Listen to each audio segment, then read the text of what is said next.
Bonsoir à tous, chers auditeurs, chères auditrices, c'est Cyrus et on se retrouve pour le 41e épisode de notre podcast hebdomadaire sur l'actualité footballistique européenne. Et pour parler de ce qui s'est passé cette semaine en Europe, je serai accompagné de nos fidèles contributeurs que sont Alexis. Bonsoir. Jeff. Bonsoir tout le monde. Et Camille. Guten Abend, mes amis.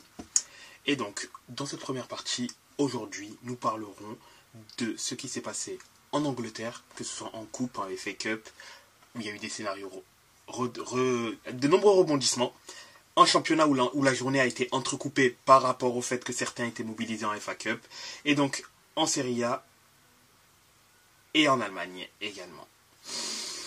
Donc, le premier voyage se fera en Angleterre, où, comme je l'indiquais, la dernière journée de Première Ligue a été entrecoupée parce qu'il y avait des équipes, donc la 29e journée bien sûr a été entrecoupée parce que certaines équipes étaient mobilisées pour les quarts de finale de la FA Cup, c'est ça exactement. Et donc, il n'y avait que très peu de matchs, 4 matchs au programme. 7 matchs, les premiers quarts de finale. C'est ça, les 4 matchs. Donc, Luton qui joue à domicile contre Nottingham Forest, où Luton a réussi en fin de match à préserver du moins le point du match nul, puisqu'ils étaient menés depuis la première mi-temps par l'intermédiaire de Chris Wood, le joueur de la Nouvelle-Zélande. Et donc en toute fin de match, à la 89e, c'est d'ailleurs l'entrant, Berry, qui apporte le point du match nul à Luton. Burnley qui gagne 2-1 dans ce match-là, bien aidé par l'expulsion très tôt dans le match de Reguilón, qui a... à la 8e minute. C'est ça, qui a eu quand même une certaine incidence sur ce match-là, parce que même si à 10 minutes de la fin, Brentford arrive à réduire la marque, le mal, entre parenthèses, était fait, puisque Burnley avait déjà mis 2 buts, un en première mi-temps par penalty et en seconde mi-temps également, ce qui faisait qu'ils avaient déjà assuré l'avantage. Fulham qui du coup réalise une petite surprise quand même. C'est ça, qui détruit Tottenham 3-0. Tottenham qui... Avec Muniz, non pas Frankie, l'acteur de Malcolm, mais Rodrigo Muniz. Ouais, Rodrigo qui est en forme d'ailleurs en ce moment, hein, depuis le mois de février, c'est... Ouais, depuis le début d'année, et particulièrement depuis le mois de février, c'est 7 buts sur ces 7 derniers matchs, en fait, tout simplement. Les 2 seuls matchs où il n'avait pas marqué, c'était contre les Wolves et Manchester United, mais il s'était fendu d'un but contre Brighton, d'un but contre Aston Villa, d'un doublé contre Bournemouth et d'un but contre Fulham en tout début du mois de février. Donc c'est leur homme contre Burnley, hein. L'homme en forme. C'est vraiment leur homme en forme en ce moment, et il leur a rendu cela, hein, en mettant un doublé. Et Tottenham qui perd des points. Qui auraient pu... la qualification à la Champions. À la Champions, c'est ça. Et c'est dommage, c'est vraiment dommage. Il y avait, en parlant de West Ham et de qualification pour l'Europe, il y avait aussi un match entre 2 équipes européennes. C'est ça. Entre West Ham et Aston Villa. C'est ça, et, ouais. Les frères jumeaux, les frères ennemis, les 2 clubs aux mêmes couleurs, tout simplement parce que l'un des clubs est inspiré des couleurs de l'autre. Oui. Et donc du coup, West Ham et Aston Villa qui se sont séparés sur un partout, Nicolo Zaniolo répondant en seconde période à Michael Antonio. Ouais, et ce nul n'arrange pas forcément les 2 équipes. Bon. Ça arrange ni l'un ni l'autre, parce que West Ham, du coup, ne rattrape pas le retard sur Man United, qui a joué en Cup, donc qui aurait pu prendre provisoirement un peu d'air, quoi, ou se rapprocher au moins en tout cas des Red Devils. Et Villa qui voit City finalement pas s'éloigner, mais ne pas se rapprocher non plus. Heureusement que Tottenham derrière ne prend aucun point non plus.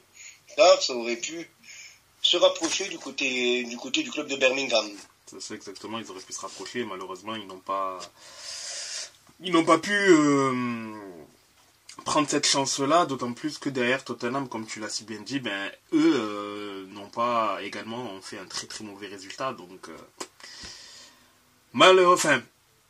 ce qui est étonnant, c'est que beaucoup d'équipes se sont inclinées ou ne se sont pas imposées, en tout cas dans les matchs où ils auraient dû faire quelque chose. Quand on regarde un Burnley qui devait prendre des points à Brentford, ils l'ont fait. Brentford, ça devient compliqué. Luton Town et Nottingham, les deux avaient besoin de points, ils font un match nul. Tottenham avait besoin de points pour continuer à jouer le top 4, ils sont inclinés. West Ham et Aston Villa avaient chacun besoin de points pour réintégrer les places européennes ou continuer à jouer le très haut tableau, encore un match nul. Donc j'ai envie de dire, les équipes qui ont joué cette semaine en première ligue, en championnat, n'ont pas fait vraiment les bonnes opérations. J'ai presque envie de dire, ce sont les clubs qui n'ont pas joué qui ont fait les bonnes opérations. C'est ça, c'est même totalement ça, elles n'ont pas joué, mais pourtant c'est tout bénef pour eux, quoi. C'est étonnant, mais bon, écoute, ils n'ont pas profité, hein, c'est comme cela, hein. Et donc, pour l'instant, hein, bien évidemment, en attendant donc les autres matchs, Arsenal reste premier avec 64 points, Liverpool deuxième avec 64 points, City troisième avec 63 points, Aston Villa quatrième avec 56 points, Tottenham 5e avec 53 points, 6e United avec 47 points, West Ham 7e avec 44 points, Brighton 8e avec 42 points, les Wolves avec 41 points, Newcastle 10e avec 40 points, Chelsea avec 39 points, Fulham avec 38 points, Bournemouth 13e avec 35 points, Crystal Palace 14e avec 29 points, Brentford 15e avec 26 points, 16e Everton avec 25 points, Nottingham Forest premier non relégable avec 25 points, Luton Town le premier relégable avec 22 points, Burnley 19e avec 17 points et le 20e Sheffield avec 14 points. La relégation malheureusement semble de plus en plus se dessiner pour les joueurs de Sheffield.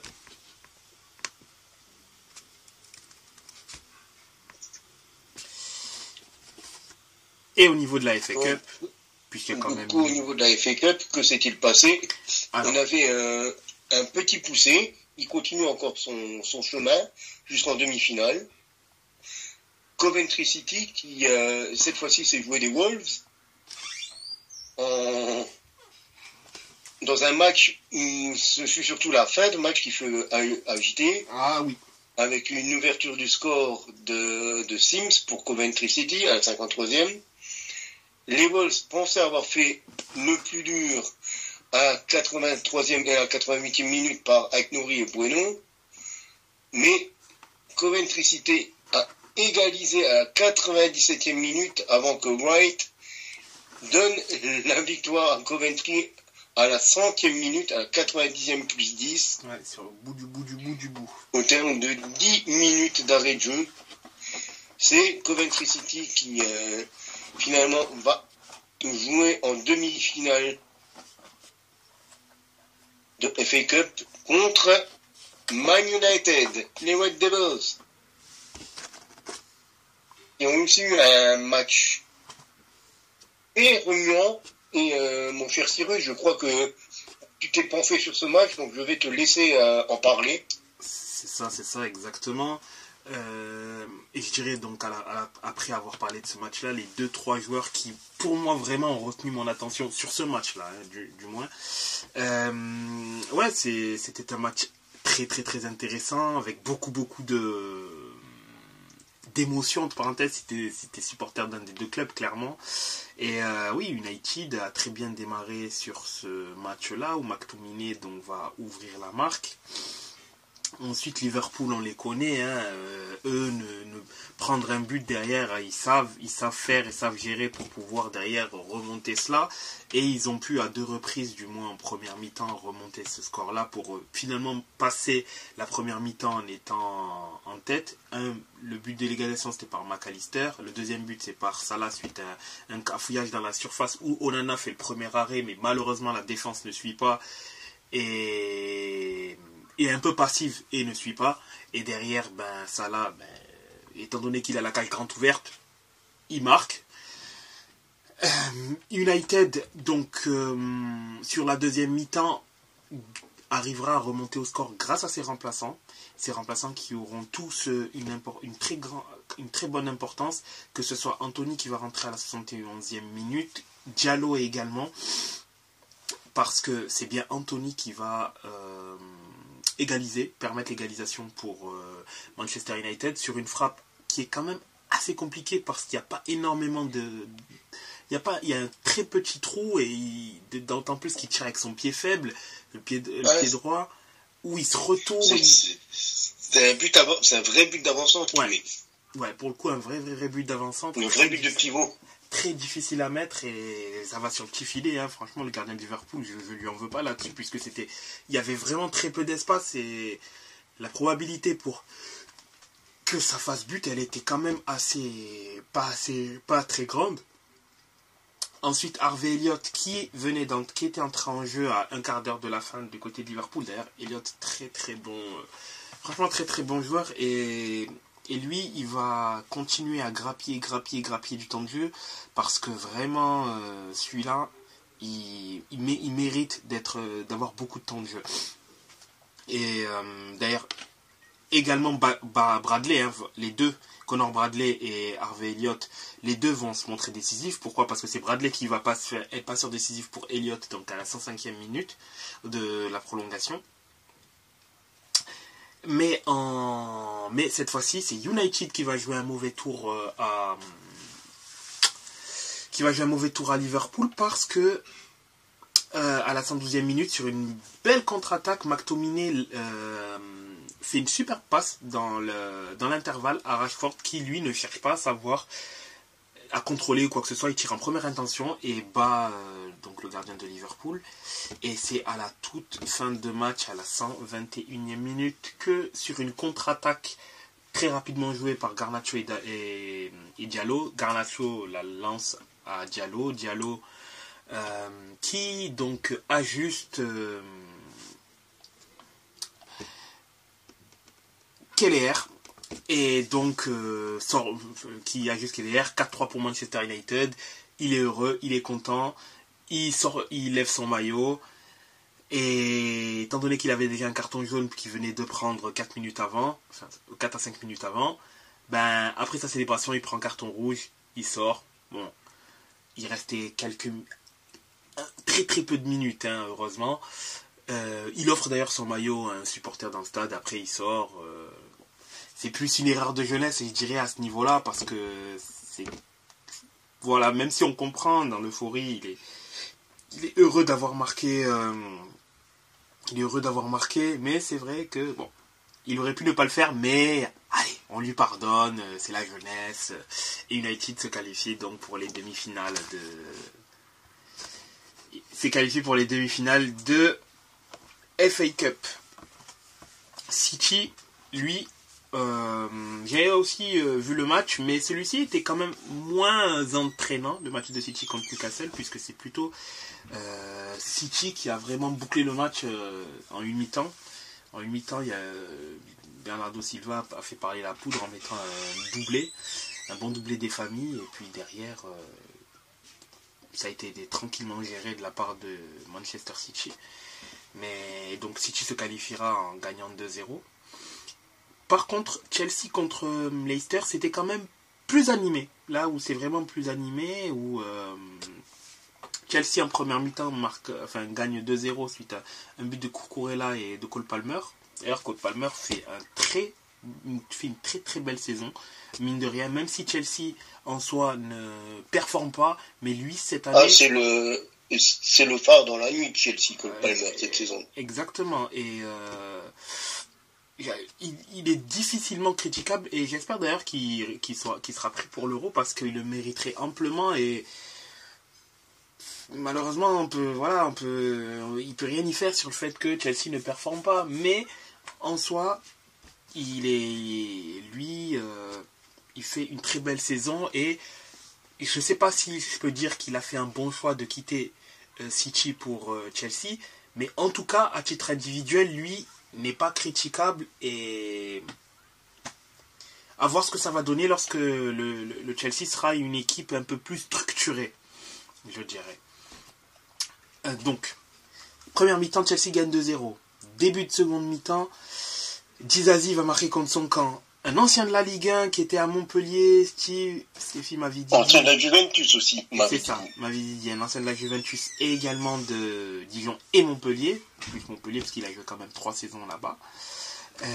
A égalisé pour Leicester, mais leurs efforts ont quand même été un peu réduits à néant dans le sens où ils vont prendre un carton rouge. Doyle va prendre carton rouge, ce qui va faire qu'ils vont souffrir plus en plus, à subir plus en plus la pression de Chelsea, j'allais dire City, de Chelsea, et c'est les deux entrants, Chukwuemeka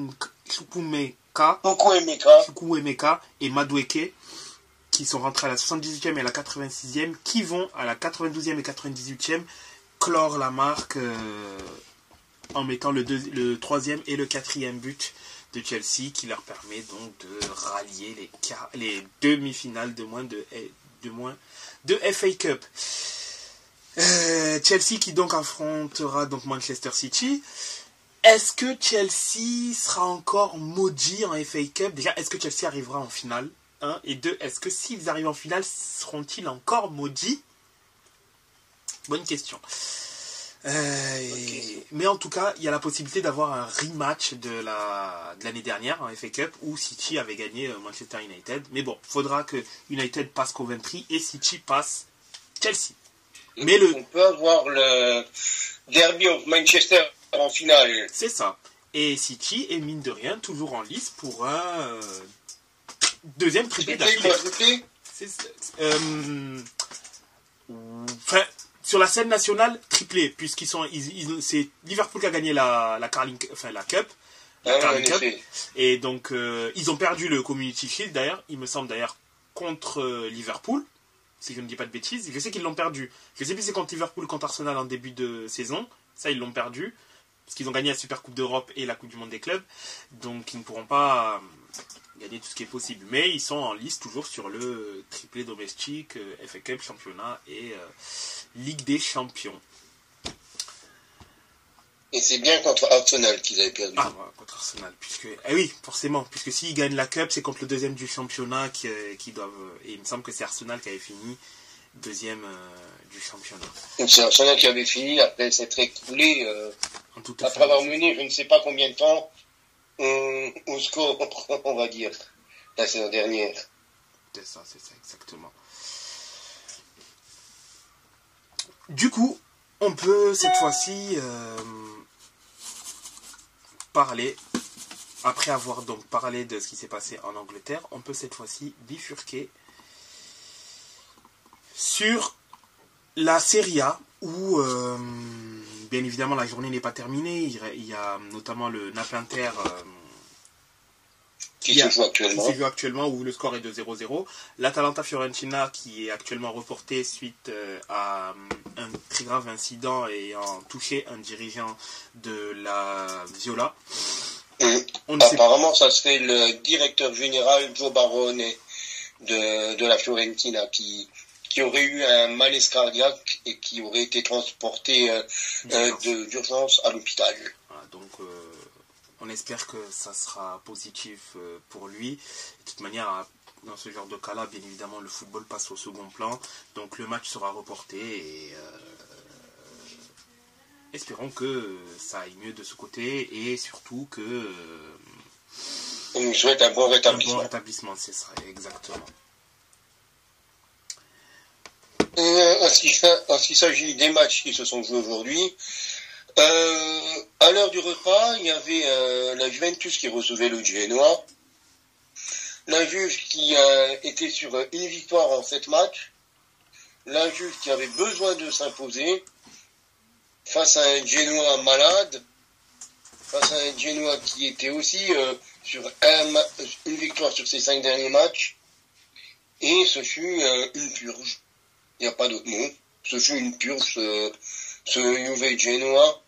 On s'est, vraiment, excusez-moi le terme, mais on s'est fait chier.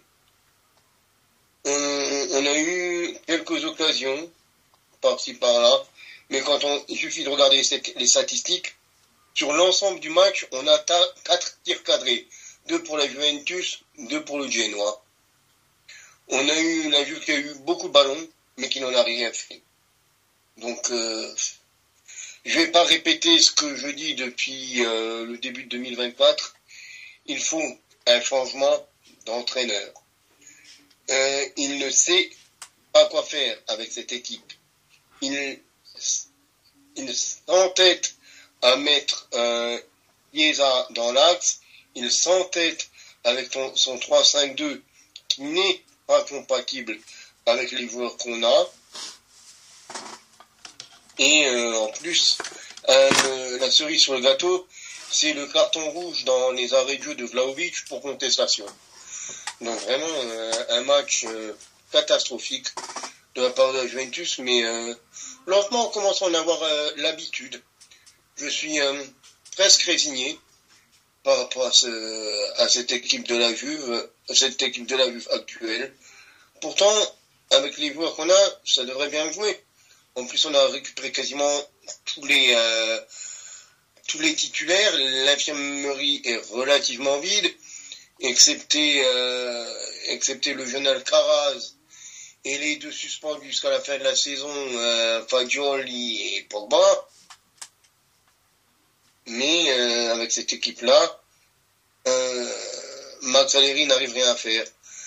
Alors quand tu as un garçon comme Dujan, un garçon comme Chiesa, un garçon comme McKennie qui est en train de faire une saison extraordinaire, des garçons comme Locatelli, comme Rabiot, qui est au niveau au moins course de jeu, volume physique important. Quand tu as des garçons de défense comme Bremer, comme Gatti, comme Chesney derrière, normalement tu peux produire autre chose, mais cette juge-là ne produit rien.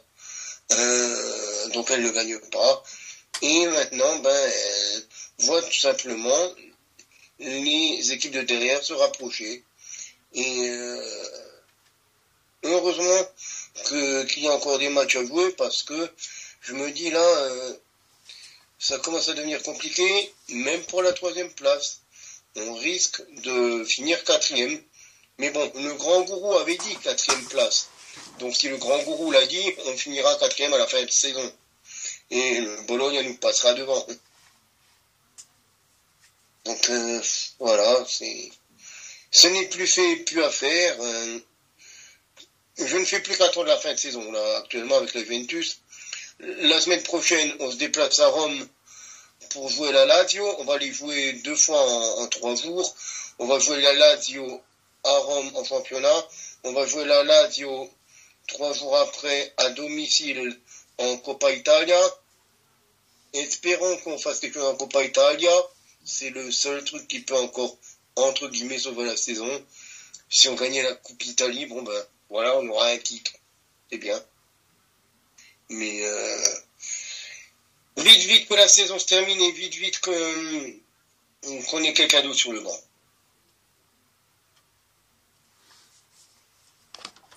Et c'est à peu près tout ce qu'il y a à dire au niveau Juventus actuellement. Ouais, parce que mine de rien, la dernière victoire de la Juve, c'était contre Frosinone, si je ne me trompe pas, c'était 4-0 contre eux. Non. Ah non. 3-2. Oh là là, j'ai confondu le match de coupe.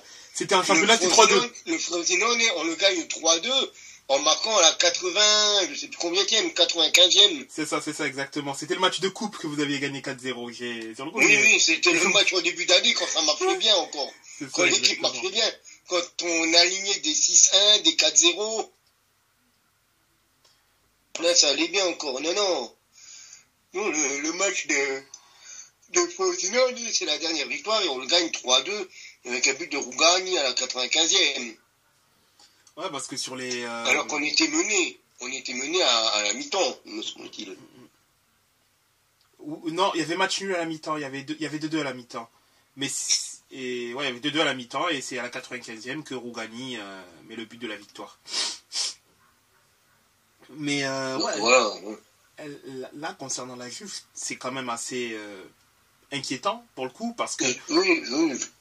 On peut parler de aujourd'hui, dire la Juve finit 4e au rythme où on en est. Là, sur les 8 derniers matchs, la Juve elle prend 7 points. Une victoire. Ouais, une victoire, elle prend 7 points. Une victoire 4 nuls, 3 défaites. Et la gueule des équipes, c'est Empoli, Udine, Hellas Vérone, Frosinone, Naples, le Naples de cette année, Atalanta, Genoa, à la rigueur, ce qui pouvait être excusable. Et encore, excusable, c'est la défaite à la limite contre l'Inter qui roule sur tout le monde cette année. L'Atalanta, vous perdez même pas contre eux. Naples, vous perdez contre eux. Enfin, Naples, c'est très compliqué, mais vous perdez contre eux. Mais vous gagnez pas à Gênes. Vous perdez contre l'Udine. Match nul contre Empoli. Match nul contre les Hellas Vérone. En sachant que quand tu regardes le calendrier de la Juve, comme tu l'as dit, elle prend la Lazio 2 fois. Quand vous finissez, après le match de la Lazio, vous prenez la Lazio.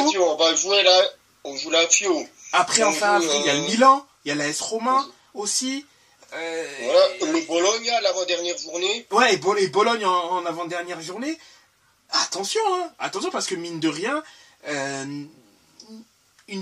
là actuellement, il y a 8 points d'écart entre vous et la S Roma.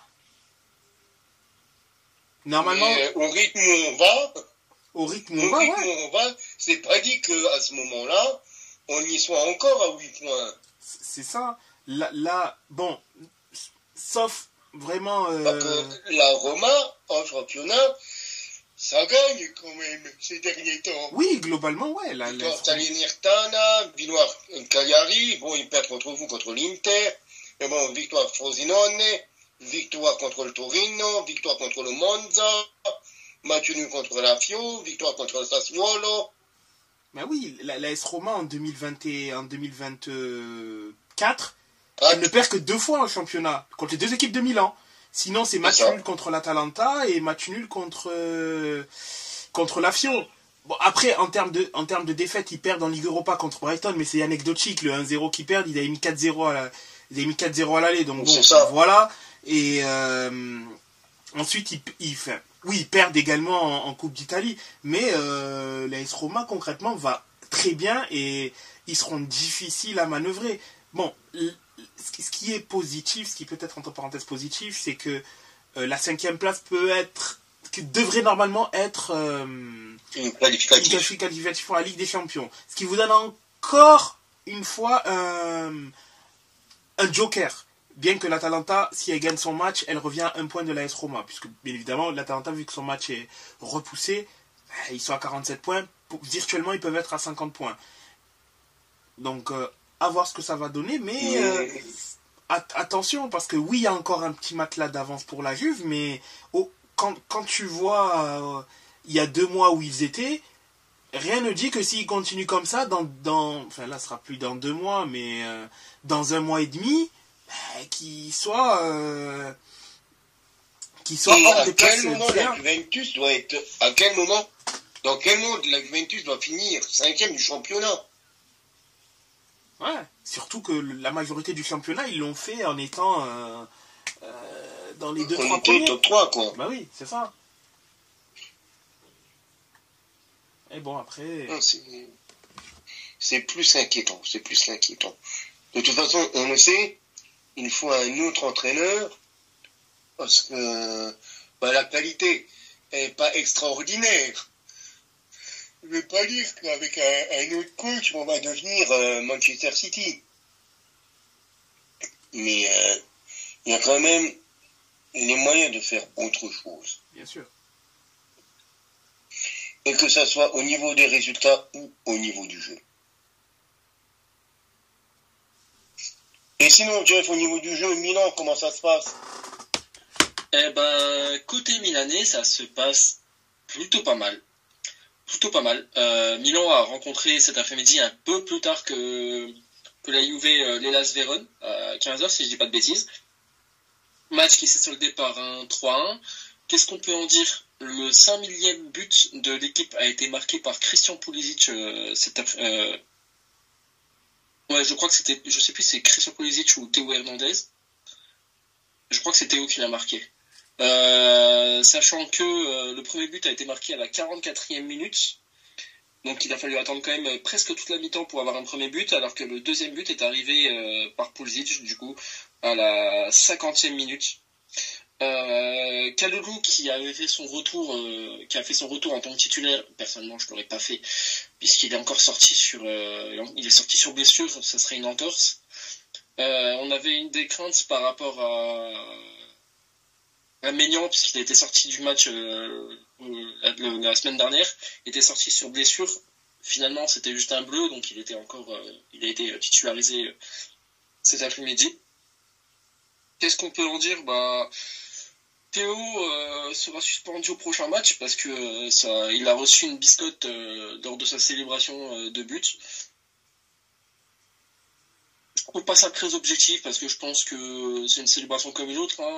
C'est provoquant, oui, mais pas. C'est qui provoquait? Est-ce que c'est ses propres fans? Est-ce que c'est ses détracteurs? Est-ce que c'est les supporters de Vérone? On ne saura pas.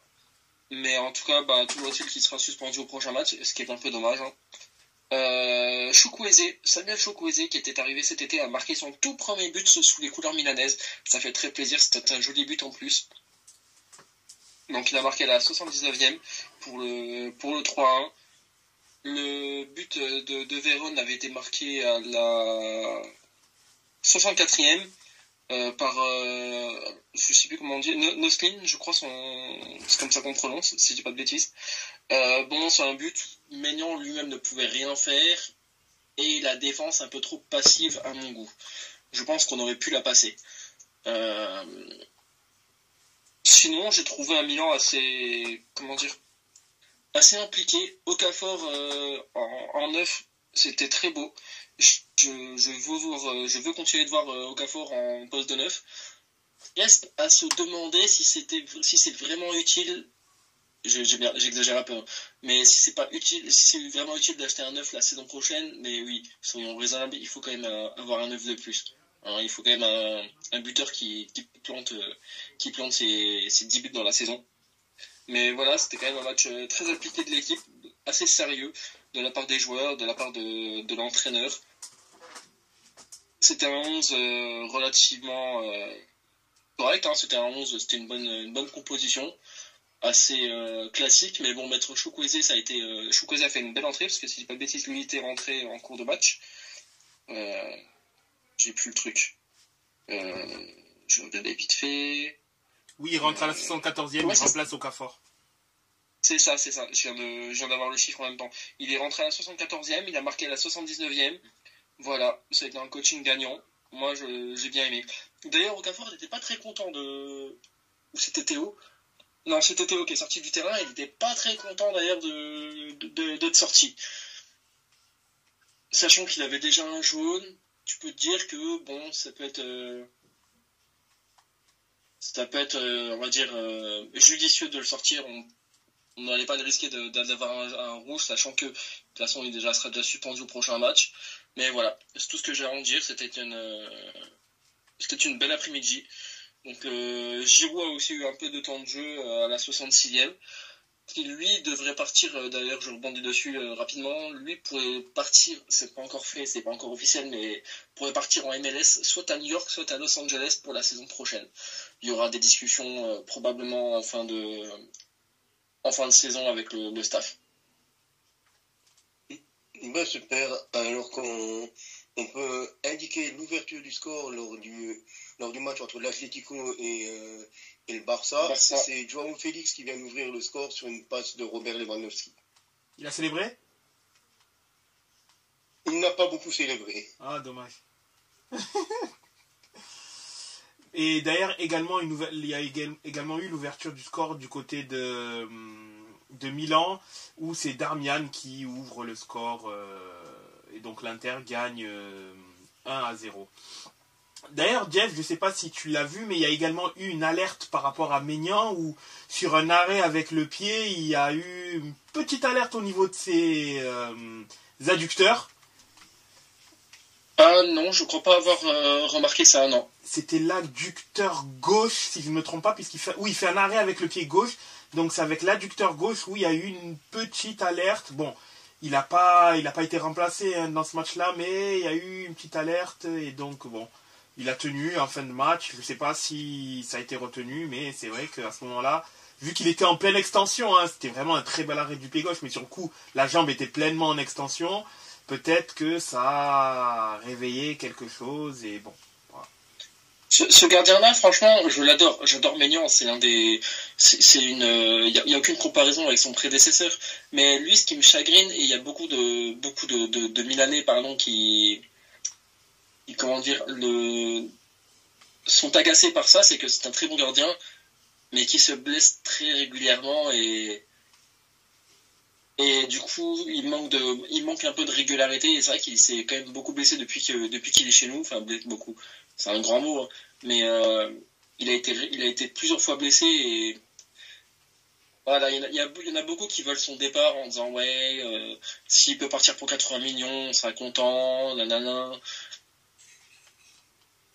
Le problème, c'est qui tu trouves pour le remplacer qui soit tout aussi bon pour à peu près, on va dire, moins de 8 millions, parce que c'est ce qu'il demanderait pour prolonger. C'est surtout que va falloir que le gardien il ait un impact maintenant, quoi, tu vois, c'est pas... Et qu'il ait un impact maintenant et qui permet à Milan de... Enfin, pour le coup, si tu vends Maignan, c'est que tu as à peu près, on va dire, l'assurance que le mec qui le remplace, c'est quelqu'un qui est prêt maintenant, parce que si tu vends Maignan maintenant, qui est... Voilà, on va pas se le cacher, ça reste quand même l'un des meilleurs gardiens au monde. Tu le vends pour une jeune pousse, c'est pas... Enfin, tu te prépares l'avenir, ok. Mais dans ce cas-là, quelle a été la logique de vendre Donnarumma, enfin de laisser partir Donnarumma dans ce cas-là, qui techniquement, lui, pouvait incarner l'avenir. Tu vois ? Mais tout à fait. Tu peux pas te permettre d'acheter une jeune pousse, comme tu dis... pour le plus tard à ce poste-là, sachant que de toute façon, des jeunes, il y en a déjà des jeunes gardiens. Il y a Nava, par exemple, qui pourrait être un gardien prometteur. Lui, tu pourrais le lancer lui à la place, à la limite. Mais acheter un gardien, donc investir de l'argent pour éventuellement plus tard, je suis pas fan de l'idée. Pas pour ce poste-là, en tout cas. Parce que Maignan, quand il a été acheté, c'est parce qu'il sortait plus qu'une excellente saison à Lille. On attendait, enfin, il devait avoir un impact tout de suite. Il n'était pas là pour être, pour progresser. Enfin oui, il était là pour, bien évidemment qu'il était là pour progresser. Mais ce que je veux dire par là, c'était que il sortait d'une excellente saison à Lille où il a été très important dans la conquête du titre. Et après, il a derrière progressé à vitesse grand V jusqu'à devenir ce gardien. L'un des meilleurs gardiens du monde, comme tu l'as dit. Exactement. Et il n'y aurait aucune logique dans le projet milanais de le vendre pour acheter un jeune gardien. Après, oui, j'entends très bien le fait qu'il a eu plusieurs pépins. Oui, c'est vrai. Il a eu plusieurs pépins qui font que derrière, il a eu des absences. Mais il va sur ses 29 ans, c'est en 95 si je ne me trompe pas. Il va sur ses 29 ans. On est quand même, enfin, en Italie, on sait très bien que gardiens peuvent performer encore. Il peut encore performer s'il n'a pas une blessure majeure, si bien évidemment, si derrière son historique de blessure se rapproche de celui de Neuer sur les dernières années. Évidemment que sa durée de vie au plus haut niveau risque de fortement baisser. Mais en soi, il a la capacité de pouvoir être au niveau pendant à minima 4-5 ans. À minima. Si ce n'est même faire une dizaine d'années. Ouais, si ce n'est une dizaine d'années, voilà. Donc, Parce que 39 ans, c'est des choses qui se voient encore en Serie A. Bien sûr. Notre numéro 2 l'année dernière, Tataru Sadou, il avait déjà 40 des bananes, hein, si je dis pas de bêtises. Hein. Ouais, mais lui, il voyait pas très bien déjà, donc c'est pas pareil. Et t'avais Mirante aussi, hein, les deux gardiens, les deux gardiens autres que Maignan l'année dernière, ils avaient déjà, c'était des gardiens qui avaient une quarantaine d'années. Moi, je me souviens aussi surtout de Marco Ballotta, qui était gardien de la Lazio, qui jouait encore à plus de 40 ans, quoi. Il jouait à 42, 43 ans, il gardait les buts de la Lazio en Coupe d'Europe. Ouais, et quand tu vois, non, c'est pas exactement la même chose, je peux pas vraiment comparer, mais rien que Buffon, par exemple. Oui, Buffon, il a joué quand même après encore longtemps, aussi au niveau, à 44 ans, toujours en Série B. C'est bien. C'est plus que bien.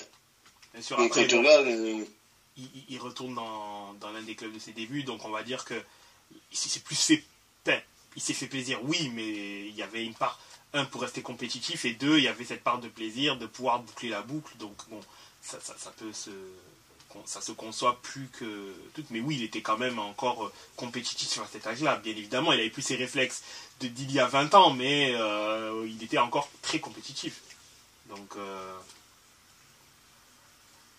Donc oui, s'il n'avait pas été je pense que s'il n'avait pas été compétitif, le PSG n'aurait pas été le chercher. C'est vrai. C'est vrai. Même en fin de trentaine.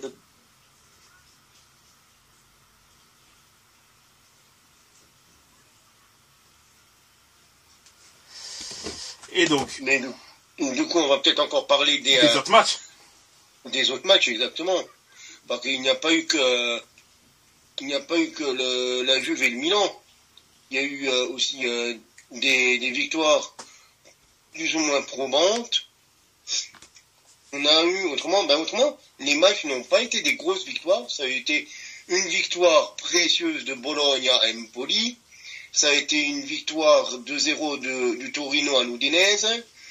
La victoire à l'extérieur, encore une, du Lecce sur la pelouse de la Salernitana. La victoire à domicile du Monza face à Cagliari. La Lazio qui s'impose 3-2 sur la pelouse de Frosinone.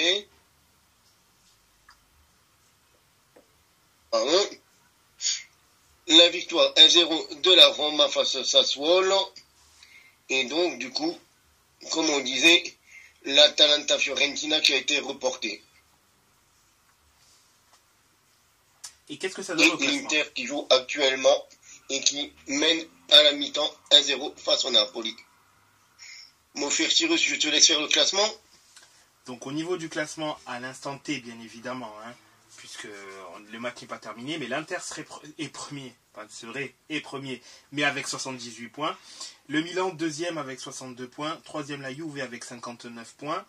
Quatrième, Bologne avec 54 points. Cinquième, l'AS Roma avec 51 points.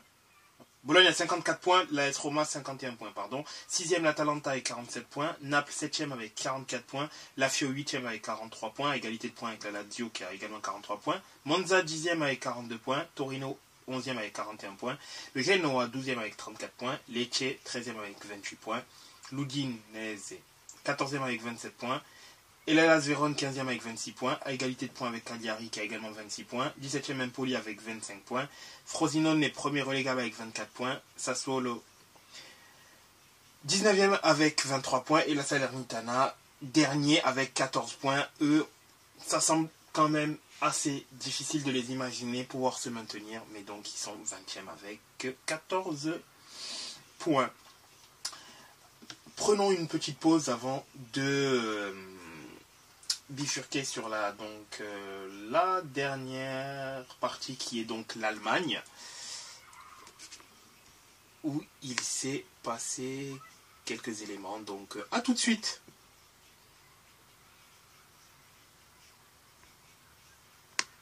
Nous voici de retour pour la seconde partie de notre podcast dans lequel nous parlerons de l'actualité footballistique en Allemagne. Alors nos experts en Allemagne, dites-nous, que s'est-il passé ce week-end dans les pelouses allemandes ?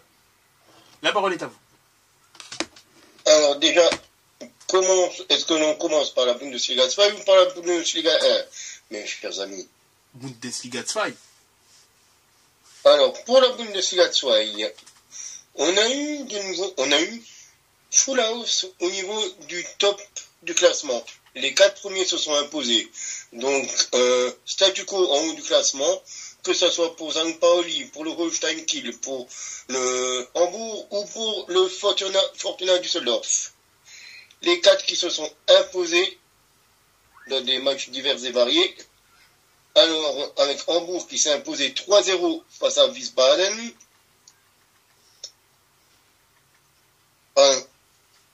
St. Pauli qui s'est imposé sur la pelouse de Nuremberg 2-0. Kiel qui s'est imposé sur le même score sur la pelouse d'Elversberg. Et Düsseldorf qui en a plaqué 4 à Osnabrück. Dans les autres matchs, on a évidemment mes amis de Schalke. Une nouvelle journée et une nouvelle défaite, évidemment pour Schalke. L'embellie n'aura pas duré. Ils sont inclinés 5-2 sur la pelouse du Hertha Berlin. Pourtant, en début de match jusqu'à la demi-heure de jeu, ça allait relativement. L'ouverture du score très rapide du Hertha Berlin par Tabakovic avait été répondu par Terode à la 5e. Doublé de Tabakovic à la 13e, à laquelle répond un doublé de Simon Terode à la 26e minute. Là, on se dit, peut-être que Schalke va tenir un truc cette semaine. Mais non. Schalke encaissera encore 3 autres buts. Un doublé de Winkler à la 39e et à la 56e. Et un but de Niederlechner à la 75e minute. Dont l'Hertha était tout simplement largement supérieur à un Schalke inspiré sur les 25 premières minutes, on va dire. Et après, ils n'ont pas tenu tout simplement les Königsblauen qui enchaînent une énième défaite, une 13e défaite, 14e défaite cette saison. Bon, Schalke, c'est toujours encore pas maintenu, on est toujours encore à quelques points de la zone rouge. Le maintien, j'ose croire quand même au maintien du côté de Schalke, mais se dire que c'est une équipe qui va seulement se maintenir en deuxième division allemande, c'est quand même difficile quand on connaît l'historique de cette équipe. Dans les autres matchs, l'Eintracht Brunswick s'est imposé 2-1 face à Paderborn à Paderborn. Le Hansa Rostock s'est imposé à domicile face au Greuther Fürth. Peut-être la mauvaise opération de la journée pour le Greuther Fürth, pour les Kleeblätter, avec la défaite de Paderborn. Hanovre et Kaiserslautern font un partout. Et la claque du week-end, c'est Karlsruhe face à Magdebourg, avec Karlsruhe qui s'est imposé à domicile 7-0 avec 6 buteurs différents. Donc, énorme résultat du SC Karlsruhe face à l'équipe d'Allemagne de l'Est, le FC Magdebourg, qui en a pris 7 dans la musette. Donc, ça pique du côté de Magdebourg, qui encaisse sa 7e défaite de la saison. Au classement, du coup, comme je le disais en début de segment, St. Pauli reste leader avec 54 points. Le Holstein Kiel reste deuxième, 49e. Hambourg est toujours sur le podium avec 44 points. Düsseldorf est toujours à 1 point des Rothausen. Hanovre est 5e, Paderborn est 6e. Karlsruhe est 7e, le Greuther Fürth 8e. Le Hertha BSC et le Hertha Berlin est 9e. À 1 point de Nuremberg, 10e.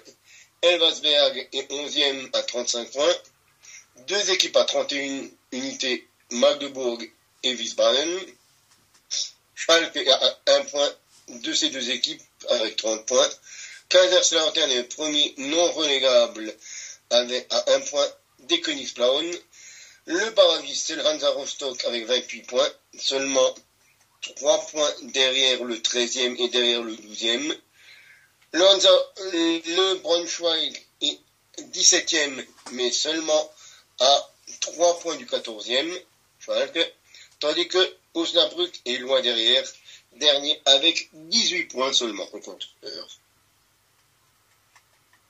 Et maintenant, pour la Bundesliga 1, je vais déjà laisser parler mon ami Alexis, car il a des choses à nous raconter cette semaine. Oui, effectivement, j'ai des choses à raconter et des belles choses pour une fois. Parce que tous les week-ends ne se ressemblent pas finalement. Mayence qui recevait Bochum à la Meva Arena hier après-midi. Alors, un match qui n'a pas été diffusé, donc je vais pas pouvoir en dire beaucoup. Donc voilà, il fallait s'imposer parce que vendredi Cologne jouait avant Mayence. Et en cas de victoire de Cologne, ils auraient pris pas mal de points d'avance. Et au final, non, Cologne a perdu, bien perdu, si on peut dire ça comme ça. Elle a perdu 5-1 face à Leipzig. Et donc voilà, il fallait gagner hier pour espérer déjà passer devant eux et sortir de la zone de relégation et essayer de se placer sur la place de barragiste. C'est ce qui a été fait, et plutôt bien fait finalement. Une victoire 2-0, un doublé de Jonathan Bourgard juste avant la pause sur penalty et un peu après la 70e minute, un doublé de cet homme qui a tant souffert dans le passé avec une grave blessure qui a duré plus d'1 an, qui est revenu au mois de décembre dernier et qui, je pense, va apporter beaucoup en cette fin de saison. Donc voilà, une victoire 2-0, une place de 16e à l'heure actuelle et surtout 2 semaines, entre guillemets, de petit répit parce que c'est toujours agréable de passer une trêve autre part qu'une place de relégable. Alors c'est pas non plus l'extase, hein, attention, mais une place de 16e c'est toujours mieux qu'une place de relégable immédiat. Donc voilà, ça va permettre de mieux travailler sur ces 2 prochaines semaines avant un mois d'avril assez compliqué. Donc voilà, en gros ce que je pouvais dire. Et surtout ce que j'ai préparé assez rapidement, hein, c'est pas non plus gros résumé, mais j'ai fait le comparatif des matchs des équipes qui vont jouer le maintien. Alors, je pars du principe que Darmstadt est pas encore officiellement relégué, mais bon, ça y ressemble. J'ai fait le comparatif des calendriers de Cologne, Mayence, Bochum et Wolfsburg, qui sont les 17, 16, 15 et 14e. L'Union Berlin qui est 13e, je pense c'est un peu le même cas, mais qui est pas encore sauvé, mais ça y ressemble. Par exemple, quand on voit le calendrier de Cologne qui va se déplacer dans 2 semaines à Augsbourg, qui va recevoir Bochum, qui va se déplacer à Munich pour y affronter le Bayern, qui recevra Darmstadt, qui se déplacera à Mayence fin avril, qui recevra Fribourg et l'Union en 32 et 33e journée, et qui finira sur la pelouse d'Heidenheim. Camille, je sais pas ce que tu penses de leur calendrier, enfin même Camille et puis les autres, ce que vous en pensez. Franchement, je pense que ça va être compliqué pour Mayence, très compliqué pour Mayence, mais ils peuvent le faire, comme tu dis. Il y a un calendrier qui est jouable, parce que quand on regarde, à part Dortmund, il n'y a plus de gros équipes. Je te parlais de Cologne pour le moment. Ah, de Cologne, hein. Ouais. Cologne, franchement, je sais pas trop quoi penser, parce qu'il y a des matchs comme contre Gladbach où ils sont capables de te faire des trucs de fou. Ils ont vraiment sorti un 3-3, mais de l'espace. Et là, évidemment, le Bayern, ils vont pas le gagner le match, mais autrement, c'est des équipes qui sont largement à leur portée, quoi. Que ça soit Augsbourg, que ça soit Bochum, que ça soit même vous, quoi, Mayence, Union Berlin qui a réussi à relever un petit peu la tête, mais qui est vraiment l'ombre de ce que c'était depuis 2-3 ans. Et à Heidenheim, bon, voilà, c'est pas vraiment le gros truc à jouer. Moi, je vois deux grosses échéances encore, c'est Bayern et Fribourg. Et ça sera contre vous, quoi, le 27 du 4, ou bien théoriquement. Oui, c'est ce genre-là. Et par exemple, le calendrier de Mayence, il y a un déplacement à Leipzig dans 2 semaines. Ils vont recevoir Darmstadt et Offenheim. Ils vont se déplacer à Fribourg, donc le Mayence-Cologne du 27 avril. Déplacement à Heidenheim, la réception de Dortmund, et ça finit sur la pelouse de Wolfsburg. Donc, pour moi, Mayence a un plus gros calendrier. Ouais, c'est ce que j'allais dire. Et je pense, après ça c'est que mon avis, je pense que il faudra que Mayence, je pense, prenne plus de points que Cologne sur les 4 prochains matchs, de manière à aborder en fait le match qui, je pense, déterminera plus ou moins qui des deux risque d'être non relégable. Donc ce match du 27 avril. Si Mayence arrive à prendre plus de points que Cologne, je pense qu'ils arriveront peut-être dans un état de forme meilleur, et il y a moyen qu'ils fassent un résultat positif. Tout en sachant que derrière leur fin de championnat, elle est quand même beaucoup plus compliquée que Cologne. Là où Cologne, si elle arrive à prendre plus de points que Mayence, malheureusement, étant donné que le calendrier reste quand même leur est quand même assez favorable, ça risque de sentir très très mauvais pour Mayence. Je pense que la clé va être là. Si Mayence arrive à prendre plus de points sur les 4 prochains matchs, je mettrai Mayence en 60-40 pour qui gagnera ce match, et le gagnant de ce match-là, à mon avis, déterminera celui qui arrivera à minima en barrage. À être barragiste.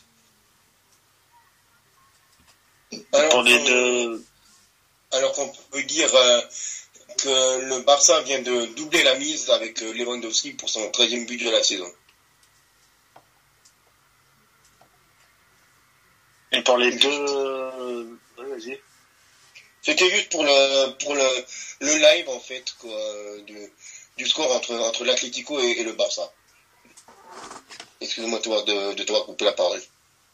Et le PSG qui vient de mettre son 5e but. Et pour les deux, pour les 15e et 14e, donc à savoir Bochum et Wolfsburg, Bochum qui recevra Darmstadt, qui se déplacera à Cologne, qui recevra Heidenheim, qui se déplacera à Wolfsburg, qui recevra Offenheim, qui se déplacera à Berlin, qui recevra Leverkusen et qui se déplacera au Werder, à Brême. Gros calendrier pour eux. Et Wolfsburg qui se déplacera sur la pelouse du Werder, qui recevra Gladbach, qui se déplacera à Leipzig, qui recevra Bochum, qui se déplacera à Fribourg, qui recevra Darmstadt, qui se déplacera sur la pelouse du Bayern, et qui recevra Mayence pour la dernière journée. Pas évident non plus. Bon, un peu plus facile peut-être, mais pas beaucoup plus, parce que il y a quand même Bayern, il y a quand même Mayence et Bochum pour jouer les places importantes, quoi, et Leipzig. Donc il y a vraiment que, en fait, pour moi, les 2 prochains matchs contre Brême et contre Gladbach, et celui contre Darmstadt, où il n'y a pas grand chose à jouer pour le VfL. Après, personnellement, moi c'est mon avis personnel. On parle de Mayence, c'est sur la possibilité d'être barragiste, mais ils sont entre les 6 points des deux équipes, donc de Bochum et Wolfsburg. enfin c'est ce que je regarde. Le calendrier de Mayence me semble plus entre guillemets simple que ceux de Bochum et Wolfsburg. Donc je me dis que s'ils peuvent leur reprendre 6 points, en sachant que notamment il y aura un Wolfsburg-Mayence à la dernière journée, on peut se retrouver quand même avec un Mayence qui sort de la zone de relégation et qui ne sera même pas barragiste. Bochum est à 6 points, ils ont aussi un calendrier compliqué. Personnellement, moi je serais Bochum. Je serais pas forcément rassuré. Hein. Pas serein. Non. En effet, après c'est vrai que au début, quand je parlais, notamment je donnais mon avis, c'était par rapport à Cologne et je disais à minima. Après évidemment c'est vrai que du côté de Bochum et Wolfsburg, parce que j'avais pas pour le coup percuté que ils étaient pas si loin que ça au final, mais c'est vrai que déjà d'une part pour être barragiste, ça se jouera je pense sur les 4 matchs avant le gros match contre Cologne, mais c'est vrai que mine de rien Wolfsburg et Bochum, c'est assez compliqué aussi de leur côté. Vous avez gagné plus de matchs, par exemple Mayence, que Wolfsburg en 2024. 2 matchs, eux, ils en ont gagné. Je crois même pas qu'ils aient gagné un match en 2024, puisque je crois même que Wolfsburg, à part faire match nul et défaite, ils n'ont pas spécialement gagné en cette année. Hein. Sauf si je ne me trompe. Ben oui, leur dernier match gagné en championnat, c'était contre Darmstadt le 16 décembre. Sinon, il y a eu un match amical gagné contre Schalke. Bon, désolé, Camille, c'était pas fait exprès. Ils ont gagné 3-2. Hein. Ils ont gagné 3-2, je peux rien y faire. Mais en soi, en championnat, ils n'ont pas gagné de match. Donc, et contre Mayence, d'ailleurs, il y a eu match nul. Hein, 1-1, au passage. Donc, ouais, c'est vrai que certes, il y a eu un changement de coach, mais pour l'instant, la dynamique n'est pas encore revenue. C'est vrai que Bochum a gagné, a gagné 2 matchs cette année. Donc, un contre le Bayern et un contre Stuttgart. Bizarrement, hein, contre 2 des top équipes du championnat. Mais, c'est vrai qu'en soi, la dynamique n'y est pas, voire pas du tout pour Wolfsburg, et reprendre 6 points n'est pas impossible. C'est vrai que sur ça, je suis d'accord avec toi, Alexis, c'est pas impossible. Maintenant, après, le problème, c'est on peut dire que c'est un problème. C'est ça. On sait d'où on vient. C'est compliqué depuis. Ça fait pas un mois que c'est compliqué. Hein, ça fait depuis le début de la saison. Dès le premier match, ça a été compliqué sur la pelouse de Berlin. On en prend 4. D'ailleurs, c'est le match où Ajorc rate les 2 pénaux. Donc là, à partir de ce moment-là, oui, tu sens que la saison allait être compliquée. Mais ouais, ce que je dis, ça fait pas un mois que c'est compliqué. Donc maintenant, va falloir le faire. Ils ont gagné hier, ce qui est une très bonne chose.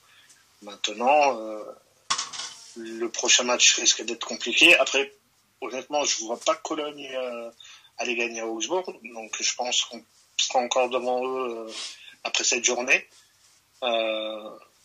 Et je pense surtout qu'on sera devant eux encore le jour où ils viendront à la Meda Arena. Si on peut avoir 2 points, par exemple, avant ce match, ça serait en cas de victoire 5 points d'avance à 3 journées de la fin. Ce serait déjà une bonne chose. Non, peut-être 5 points, il faudrait pas les perdre. Bien sûr.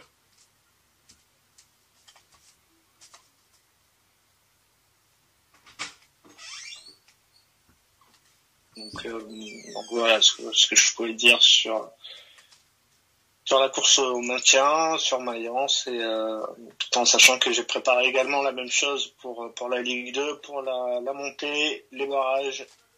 J'ai surtout des choses à dire pour les barrages, et ça concerne pas Bordeaux, mais et également pour la descente. Donc voilà, je dirai tout ça demain. Oui, bien sûr, ça. Après avoir parlé des autres championnats, on pourra faire un cap sur nos pronostics de fin de saison entre les éventuels champions européens et barragistes et relégués, futurs relégués. Et maintenant qu'on a fait le bas de tableau, on peut aussi s'intéresser au haut du tableau, parce qu'il y a eu aussi eu des belles choses à voir du côté du haut de tableau en Bundesliga. On a eu notamment 2 matchs avec plus de 5 buts de marqués. D'ailleurs, Leipzig, le Bayern et Fribourg ont fait des matchs à 5 buts ou plus. Avec, comme le disait Alexis tout à l'heure, Leipzig qui s'est imposé 5-1 sur la pelouse de Cologne, avec notamment un doublé de l'ex-Lensois Loïs Openda et un but du joueur prêté par le PSG, Xavi Simons. On a le Bayern qui a fait un 5-2 du côté de Darmstadt, après que Darmstadt ait ouvert le score à la 28e par Tim Stark. C'est Musiala qui égalise, puis Kane qui donne l'avantage aux Bavarois juste avant la pause, à la 46e minute. Musiala ira d'un doublé avant que Gnabry et Matistel marquent le 4e et 5e but. Le lot de consolation sera le 5-2 pour Oscar Willemson pour Darmstadt.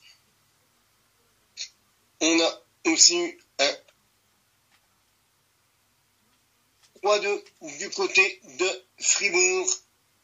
Fribourg qui recevait le leader, Leverkusen. Leverkusen toujours invaincu. Leverkusen toujours encore gagnant. Un 3-2 avec Florian Wirtz, avec Locek, avec Patrick Schick, avec un Fribourg qui avait égalisé par Douane à la 10e après une ouverture du score de Florian Wirtz. Florian Wirtz, 2e minute, c'est bon, il plante. Locek qui donne l'avantage à la 40e, donc Leverkusen mène 2-1 à la pause.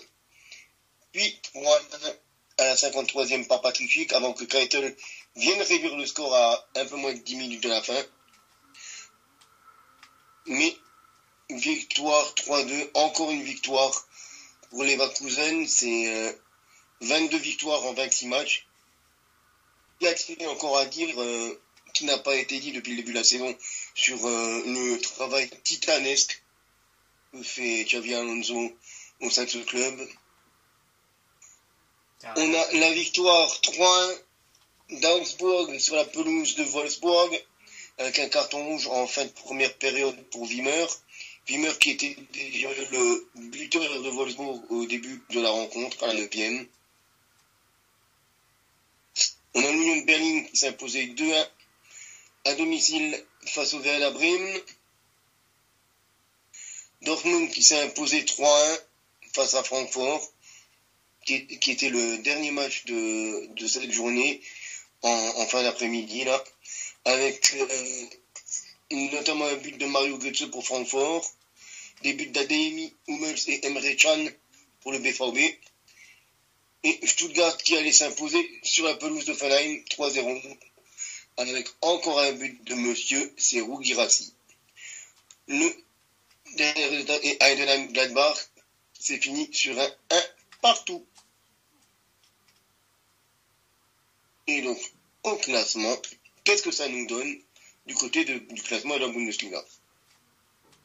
On a Leverkusen, moins devant, 10 points, 0 défaite, 10 points devant le Bayern, 70 points, incroyable.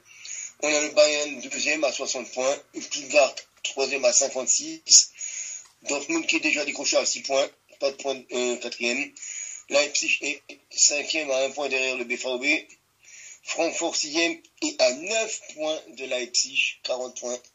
Augsbourg est 5 points derrière, 7e avec 35 points. 8e Hoffenheim, 9e Fribourg. Le Werder est 10e. Heidenheim 11e. Gladbach 12e.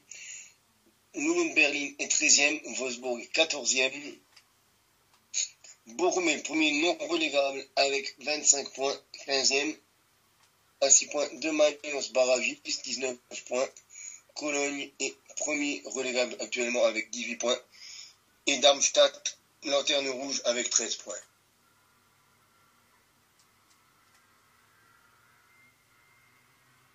Voilà pour les infos. Bundesliga. Ah, très, très intéressant. D'ailleurs, au niveau du classement des buteurs, Kane a dépassé les 30 buts ou pas encore? Kane a 31 buts. Ah, 31, ouais, voilà. Bah, il a 31 buts. Ok, d'accord. Et Guirassy est à 25?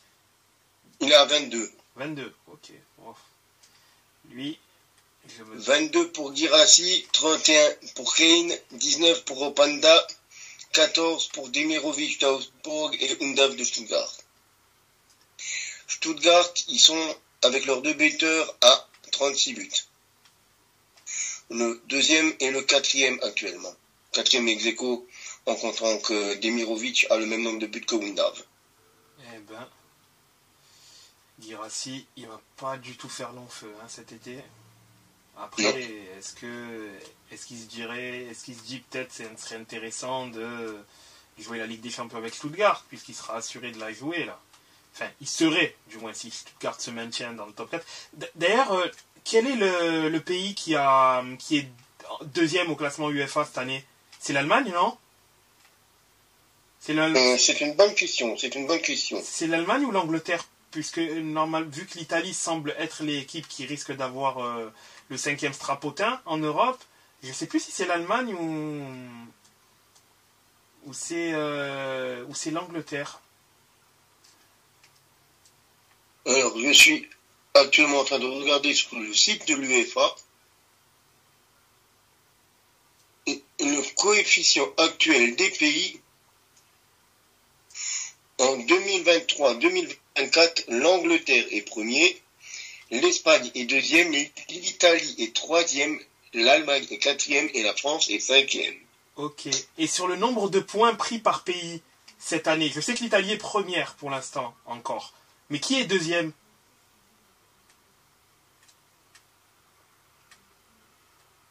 Alors, laisse-moi voir.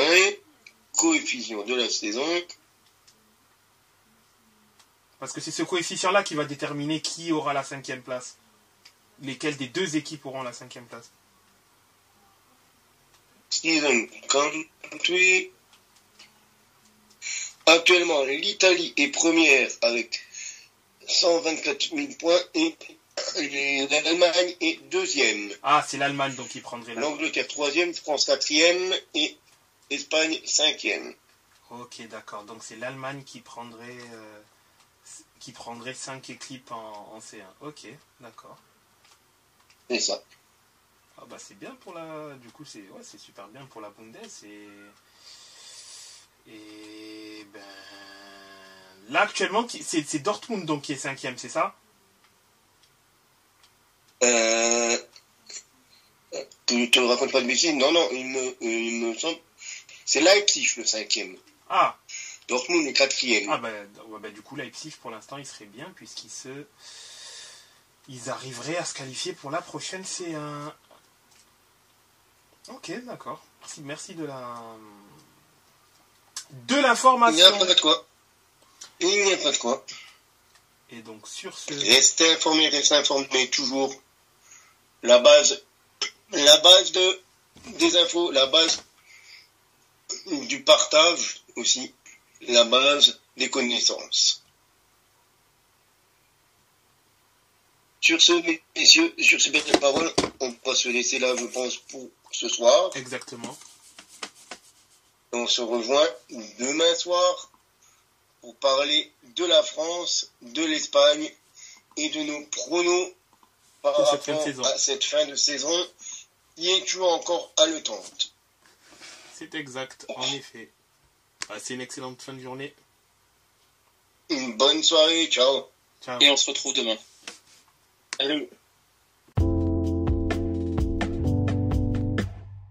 Yo les gars, si vous souhaitez avoir des maillots de qualité livrés rapidement à prix compétitif, n'hésitez pas, foncez chez notre partenaire maxikit.com avec le code La Table Ronde, vous avez 15% de réduction. Alors n'hésitez pas, si vous voulez des maillots de qualité livrés rapidement, foncez chez notre partenaire maxikit.com.